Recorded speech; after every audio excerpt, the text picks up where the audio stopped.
পত্নীক বচাবলৈ বাঘৰ সৈতে আধা ঘণ্টা যুঁজ স্বামীৰ। পত্নীক এফালে টানে বাঘে, আনফালে টানে স্বামীয়ে।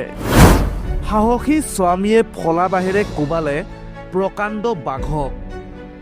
এইজন কলিয়াবৰৰ দিলীপ গড়। দিলীপে পত্নীৰ সৈতে চাহ বাগিচাৰ 13 নম্বৰ লাইনত শুকান খৰি আনিবলৈ গৈছিল আৰু সেই সময়তে পত্নীক পিছফালৰ পৰা বাঘে আক্ৰমণ কৰে আৰু তাৰ পিছতেই প্ৰকাণ্ড বাঘৰ সৈতে আধা ঘণ্টা ধৰি যুঁজ দি কেনেকৈ পত্নীক বচাবলৈ সক্ষম হ'ল শুনক দিলীপৰ নিজ মুখেৰে। খৰি আনিবলৈ তাৰপিছত এটেক কৰোঁতে মানে এই খৰি বুটলি আছে সিও ময়ো খৰি কাটি আছোঁ শুকান খৰি। সি মানে খৰিটো কাটি মানে এনেকা চুচিব মানে বিচাৰিছে, তেতিয়া সি চাই ল'লে বাইকটো। এতিয়া বাঘটো আহিয়ে গ'লে পিছফালে দৌৰিয়ে ল'লে।